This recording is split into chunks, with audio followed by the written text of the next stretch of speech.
Hi everybody. Thanks first of all for inviting me to come and speak at today's Nuffield conference. Probably should start off by explaining AHDB as it's an acronym. It stands for the Agriculture and Horticulture Development Board. We work with farmers, growers and the agricultural supply chain in the UK. I'm going to be just explaining a little bit about my role within AHDB. I actually work within the Consumer Insight team. We've talked a lot about the consumer this morning. Well, my job is to understand and to look at shopping habits and how the consumers are behaving and their attitudes towards products. We do this through a range of online surveys. We have access to shopping data, buying behaviour, and we also do commissioned tailored research around topics. One of the areas I'm going to cover today is actually a new report that we're releasing tomorrow on health through the eyes of the consumer. And the key findings of that are part of my presentation today. The update's going to look at some of the key consumer landscape changes that we're seeing in the marketplace at the moment, and also highlight some of the factors that are influencing health decisions and certainly how consumers are making their decisions. We'll also be trying to pick out the key opportunities for you to meet the health needs of the modern consumer.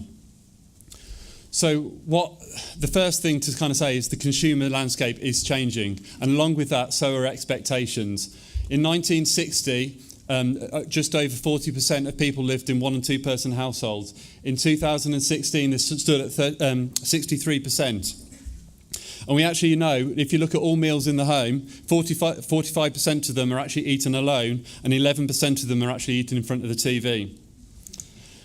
We're also seeing a big ageing population and a shift, and it's by 2027, it's estimated that just around a third of the population will be aged over the age of 60. And it's really important to consider how you adapt products, but also the health and lifestyle needs of those ageing population consumers. Convenience. There's a continued drive for quick and easy meal solutions in the home. We're seeing the average preparation time ever decreasing. In 1980, the average preparation time for the meal in the home was an hour. In 1990, shaved 15 minutes went to 45. In 2016, the average time was half an hour to cook and prepare a meal. And it's food, it's products and it's meal types that fit within these areas that are actually proving really popular in terms of retail sales and gaining traction with consumers. We're also seeing a long-term shift from meat-centred meals, and by that I mean sort of typical meat and two veg, roast dinner type scenarios, to more dish-based cuisines. We've seen a large ethnic population change within the UK over the last 10 to 20 years, and with that we've also seen a high collection of dish-based cuisines such as Indian, Chinese, Italian type thing. And with that influences the types of ingredients that are going into meals and the type of meal expectations from consumers. If you get a chance on your visit to the UK, or indeed if you are in the UK and you don't do the primary shop in the household, I'd suggest you take some time and go around supermarkets. We are seeing it change significantly. We're seeing a big movement from just selling products on shelf to selling end solutions. And that's all geared towards having the end meal solution in mind. And it links back to that earlier slide, which kind of looked at that drive for convenience. And consumers are ever increasingly looking for quick decisions, both in the home from cooking, but also in the supermarket for their meal choices. So what about health? Well, health is important, but the key reason people eat food is for enjoyment. People enjoy food, and people get a lot of enjoyment from their food. And we've got research which looks at the reason why people choose products for their meals in the home. And enjoyment was the highest one there, followed by the practicality of needing food. Health is important, and it stood at around 32% at the tail end of 2016, but it is the area that's growing. And in the last year, health has actually grown at a faster rate than that of enjoyment, so it certainly is a trend to watch. But the important thing to remember is that health can mean lots of different things to consumers, and you really need to take an appreciation and understand what it means to that consumer, because that can have a big impact on the subsequent behaviour. The two areas here are probably more obvious than others would be that it was bought for or consumed for a focused health benefit, so that it was high in fibre or a good source of calcium. But it's also that it was a good portion of fruit and veg. One of the areas that we've seen is a smaller market at the moment, but is actually growing at the fastest rate, is the more natural, less processed. And we believe this points towards consumers wanting to take greater control about what's going into their meals. And this provides a great platform for both producers of fresh and chilled products, but also those that have a clear and distinct health benefit. But it's also too important to remember that consumers are faced with a lot of material that impact their food choices. We've got technological advances, wearable technology, online websites that change, and you can look at different meal plans, online shopping. We also have a lot of involvement from celebrities and celebrities from a chef point of view, but also celebrities from, as we talked earlier, about the influence of celebrities in meal choices. We've also got the retailer and processors. They play a significant part in providing material to the end consumer, and we've seen a lot of material on retailer websites around recipe, dish inspiration. So what impact, or how has this changed? How has this health arena changed consumption? Well, one example I've picked out here is on meat. Meat is a category which we have seen a long-term challenge in terms of volume. It is a declining market over a 20, 30-year period. And certainly in the last 5 years, we've seen volumes 4 or 5% down year on year. One of the key reasons for reduction in meat used to always be price. Back in 2014, the green bar, you can see people where health lay in that. What we've seen now is actually health overtaken price as the primary driver for cutting down on red meat consumption. And it's estimated that 7% of the GB population are cutting down on red meat because of health concerns. So this opens up a significant challenge for the red meat industry, but it also, and I'll talk a bit later about some of the opportunities that we could be exploring for the health benefits of meat.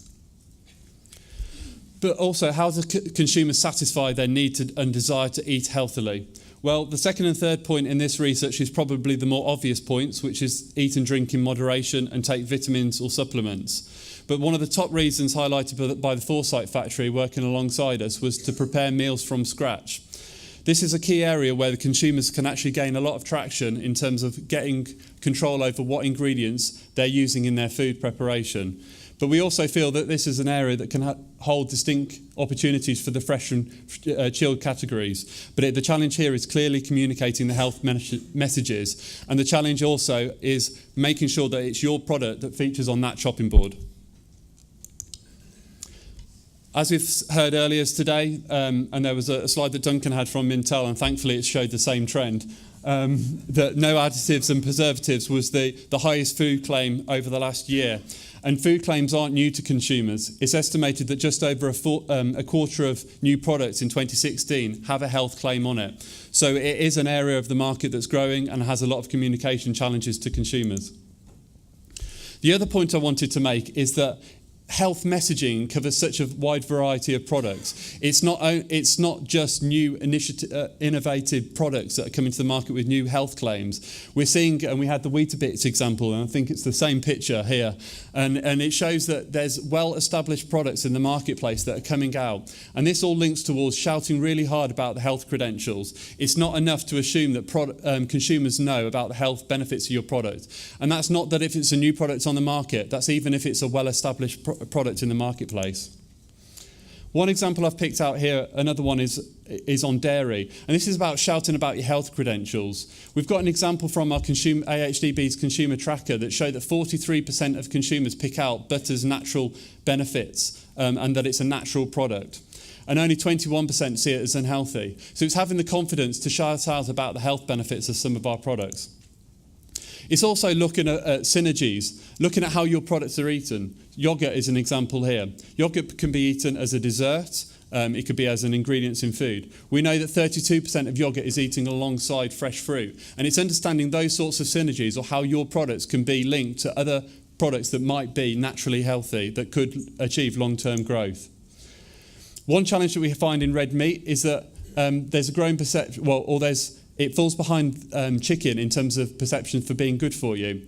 And we know that it's an area that if we shouted harder about the health benefits of a product, a well-established product such as meat, that it could look to challenge and overcome some of the health concerns that we've seen in the marketplace. So, In summary, what are the key steps that we can better align to consumer needs? Well, one would be making sure that there's a firm appreciation with these wider consumer trends. Secondly, it would be a clarity of health messaging. And thirdly, it would be looking at synergy with host foods. Look at your product's natural health benefits, but also the importance of understanding market research and consumers to how your food are eaten in the home is vitally important. So I appreciate I've kind of given you a really whistle-stop tour. I had 10 minutes. I could probably have talked for 40 minutes. The new health report is actually in your delegate packs. I'm around this afternoon and this evening, and I'd love to talk to anyone that's got any questions about what I've presented. We have a lot of information on consumer insight on the AHDB website, and there's a newsletter coming out later this month. So thank you very much for listening, and please do come in contact with you if anything I've said today is of interest to you. Thank you.